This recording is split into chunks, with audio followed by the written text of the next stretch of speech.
Esperanza Rising, Las Guayabas, or Guavas, Part II. Where we left off was with Mama and Esperanza and Hortensia, Alfonso, and Miguel were on the train on their way to, they had made it to Zacatecas and they were on the train on the way to the United States. There was a little peasant girl who wanted Esperanza to touch Esperanza's doll, and Esperanza was acting quite selfish. Clickety, clickety, clickety.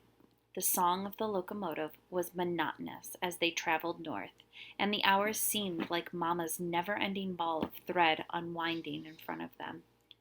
Each morning the sun peeked over one spur of the Sierra Madre, sometimes shining through pine trees.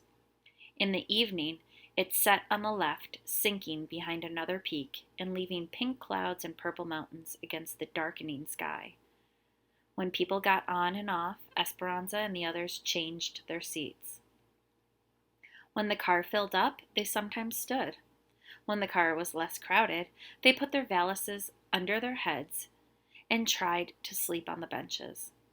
At every stop, Miguel and Alfonso hurried off the train with a package. From the window, Esperanza watched them go to a water trough, unwrap an oilcloth, and dampen the bundle inside.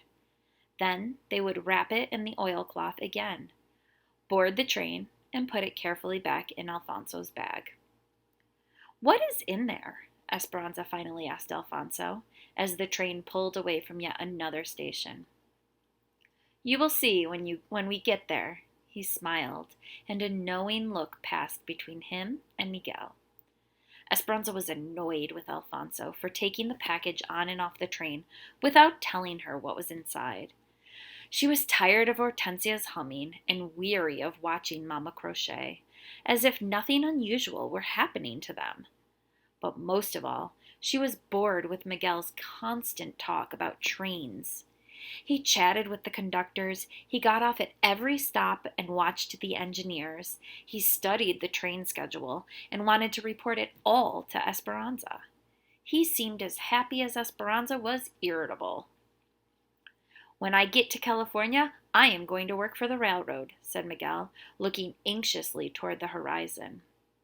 They had spread pieces of brown paper in their laps and were eating pepinos, cucumbers sprinkled with salt and ground chiles. "I'm thirsty. Are they selling juice in the other car?" asked Esperanza. "I would have worked at the railroad in Mexico," continued Miguel, as if Esperanza had not tried to change the subject. "But it is not easy to get a job in Mexico. You need una palanca, a lever, to get a job at the railroads. I had no connections, but your father did. Since I was a small boy, he gave me his word that he would help me, and he would have kept his promise. He always kept his promises to me." At the mention of Papa, Esperanza felt that sinking feeling again. She looked at Miguel. He quickly turned his head away from her and looked hard out the window.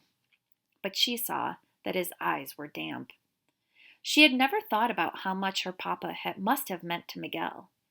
It dawned on her that even though Miguel was a servant, Papa may have thought of him as the son he never had. But Papa's influence was gone. What would happen to Miguel's dreams now? "And in the United States?" she said quietly. "I hear that in the United States you do not need una palanca, that even the poorest man can become rich if he works hard enough." They had been on the train for 4 days and nights when a woman got on with a wire cage containing 6 red hens. The chickens squawked and cackled, and when they flapped their wings, tiny russet feathers floated around the car. The woman sat opposite Mama and Hortensia, and within minutes she had told them that her name was Carmen, that her husband had died and left her with 8 children, and that she had been at her brother's house helping his family with a new baby. Would you like dulces, sweets?" she asked Esperanza, holding open a bag.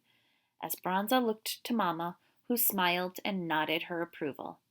Esperanza hesitantly reached inside and took out a square of coconut candy.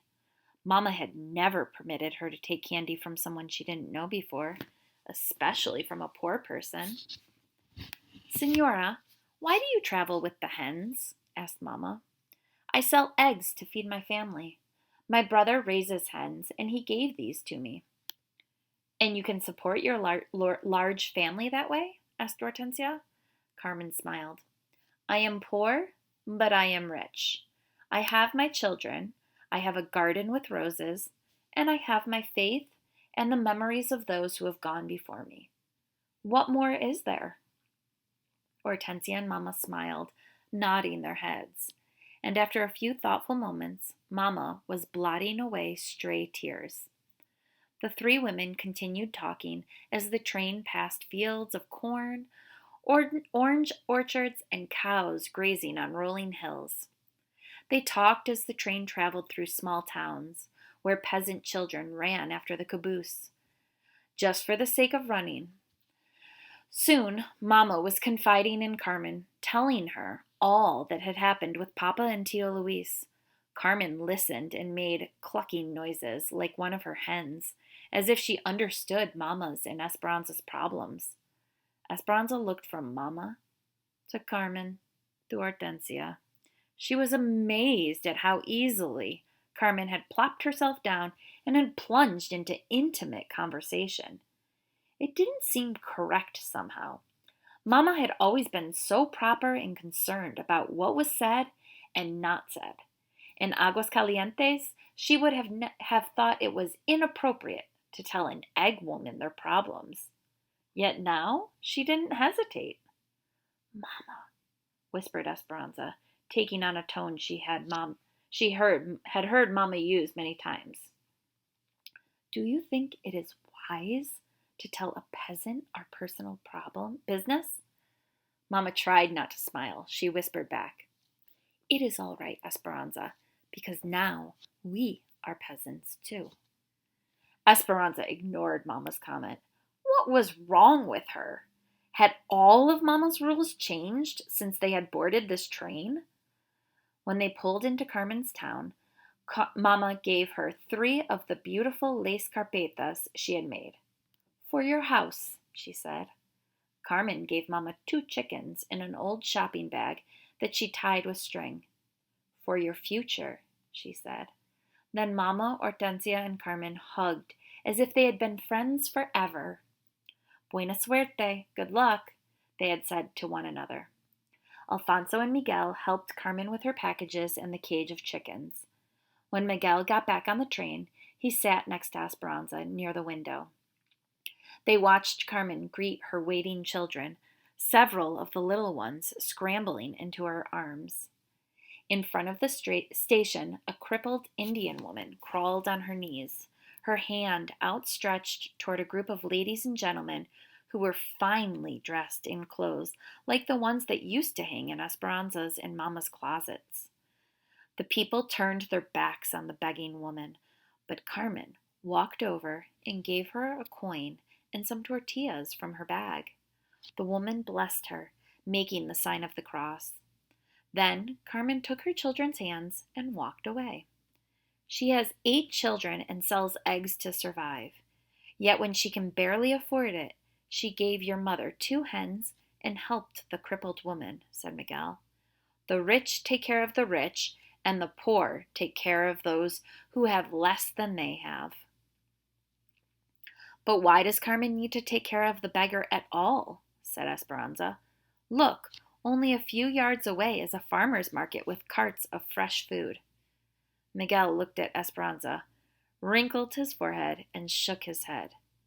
There is a Mexican saying, full bellies and Spanish blood go hand in hand. Esperanza looked at him and raised her eyebrows. Have you ever noticed, he said, sounding surprised, those with Spanish blood who have the fairest complexions in the land are the wealthiest? Esperanza suddenly felt guilty and did not want to admit that she had never noticed or that it might be true. Besides, they were going to the United States now, and it certainly would not be true there. Esperanza shrugged. It is just something that old wives say. No, said Miguel. It is something the poor say.